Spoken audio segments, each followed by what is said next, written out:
Next we have Dr. Hema on stage. So she's an alumni from Aravind itself, and she'll be sharing with us tips on how to prepare for your fellowships and how to plan your fellowships.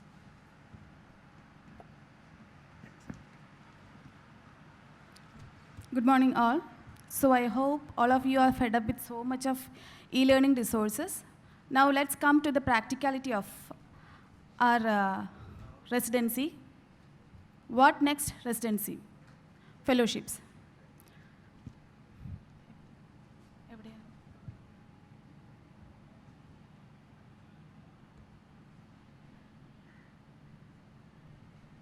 So how many of you are damn sure that you are going to take a fellowship? Please raise your hands. No one.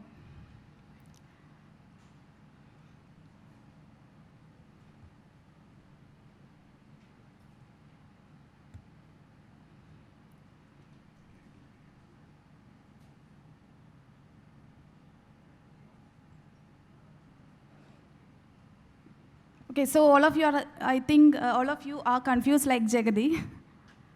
So if you are a general ophthalmologist, there's no harm because you can see a variety of pathology, you can practice anywhere, and you can earn sooner. But why fellowship? If you ask me, I would tell, it will increase your significance. It's not that a general ophthalmologist don't have significance, but we are in a branch which is the branch which has grown the most among the medical field, that is ophthalmology. So it's not like our seniors. Patients prefer specialists, so it's better to have fellowships, short-term or long-term.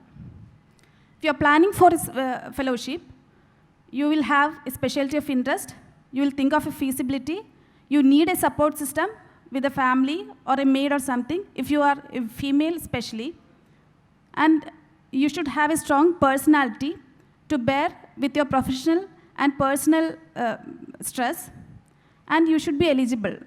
Mainly, if you pass your DO, DNB, or MS, it's enough.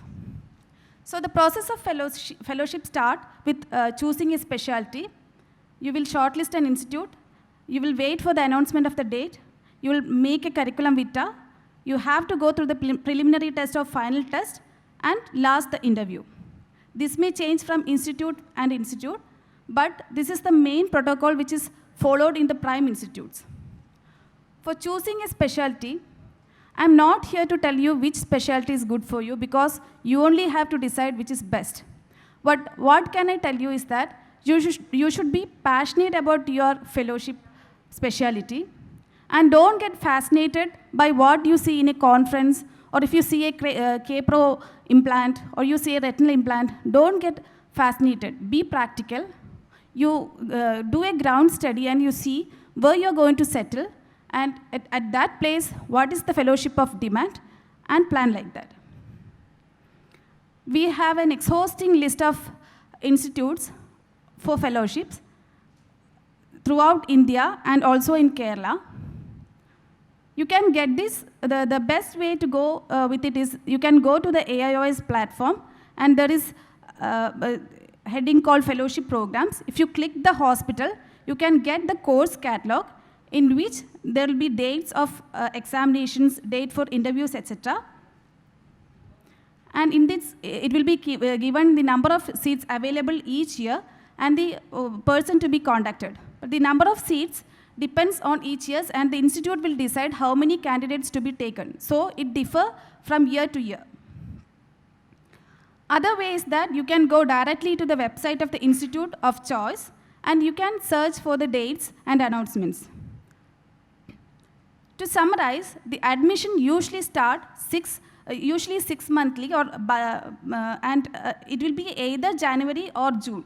Some institute takes only once in a year. So when the announcement comes is 3 to 4 months before the induction course. That is maybe September or October and March or April. So you have to go to the website during that time and see for the announcement.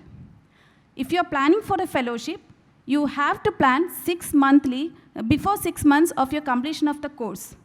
So if you are going to write in the December, you have to plan around June, July, and you have to have the plan and before your exam, giving exam only, you have to go to the website and apply. So don't worry about whether they will ask for your pass certificate and all. If you have passed and you have a provisional certificate also, they'll be happy, and after the admission you can produce. Most of the institute are like that.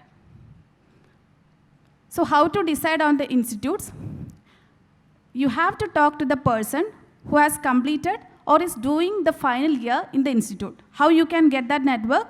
You can meet during these conferences like this, or you can go through your friends who has already studied.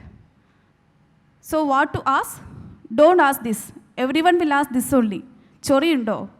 See, this institute, they are giving their private patients to us. So they expect an amount of responsibility from the fellows, and we have to give that. So it will be tough for every person who is doing the fellowship, whether it's a small or large institute.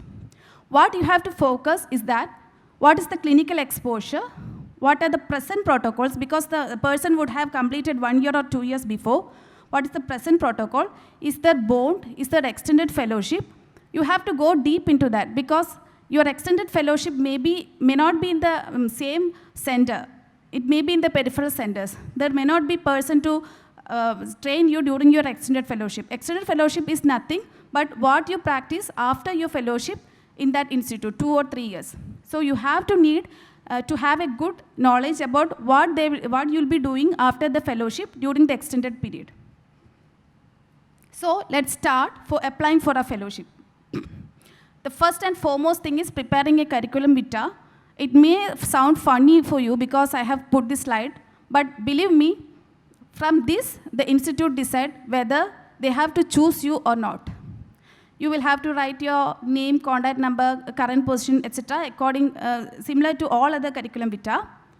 Don't write like, I'm a hardworking, motivated, oriented, that everyone will be writing. Don't bluff like that.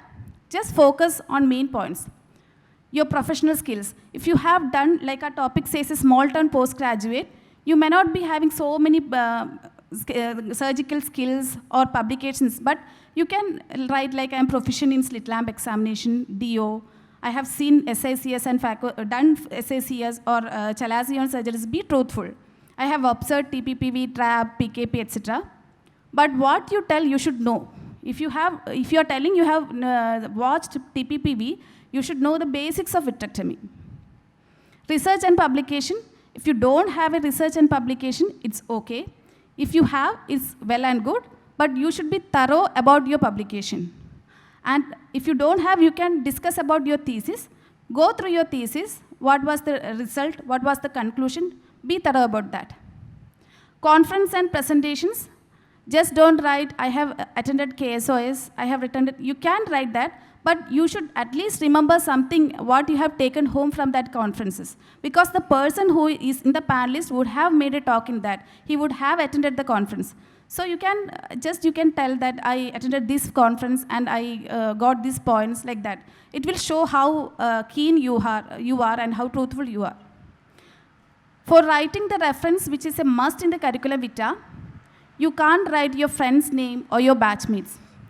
That person should be a senior, preferably your mentor or teacher, a person who can vouch on your character, and preferably someone who's known to the panel. It's not difficult to contact someone who has done or who has worked with the seniors in the prime institutes. And you should expect that that person will be called by the panelist. That's for sure. And you should inform that referee that you have given your name as a reference, and he can expect a call from the institute.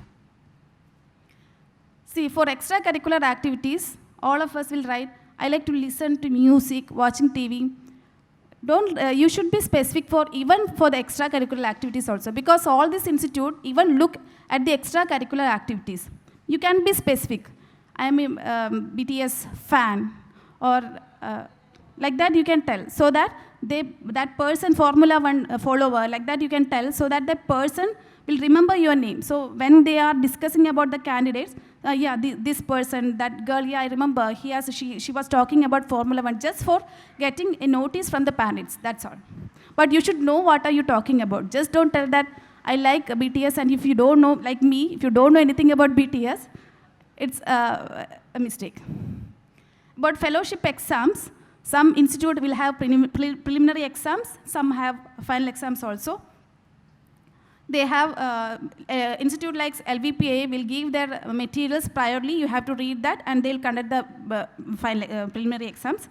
But what to focus is that most of the anterior segment people will have almost one paper. All the anterior segment fellows should attend to go through that.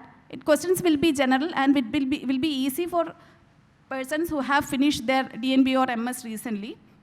If you have passed way before, you can brush up. The tiebreaker will be, they will ask about the recent advances in the specialty and the studies from the institute. Studies from the institute, pakka you should be knowing. Next is the interview. If you have done well in the prelims and finals, they'll take you to the interview. I think there is not much to stress about. Dress code, everyone know that. Men should be in Western formals, clean shaved or trimmed with shoes. Females, preferably Indian or Western formals with shoes, no glittery jewelry, hair neatly tied. Your body language should be overconfident. No, not overconfident or underconfident. The institute mainly sees your attitude, not your knowledge, because if you have the knowledge, you won't be sitting there. You'll be practicing somewhere. You don't need a fellowship. So don't try to expose or exhibit your knowledge. They're seeing your attitude, how keen you are and how responsible you are. So they'll ask you, why this institute? Why this specialty? Some people will write preferences, cornea, glaucoma, retina. So what that gives you is that you want any of the specialty. Don't write like that. If you are asked about the preference, write 1 or maximum 2. Don't go beyond that. So that they will know that you want to get this fellowship for sure in this specialty. You should have a background checkup for this institute because they will ask about the brief. You should know the brief history of the institute. You can go to the website and there will be writings about the institute history.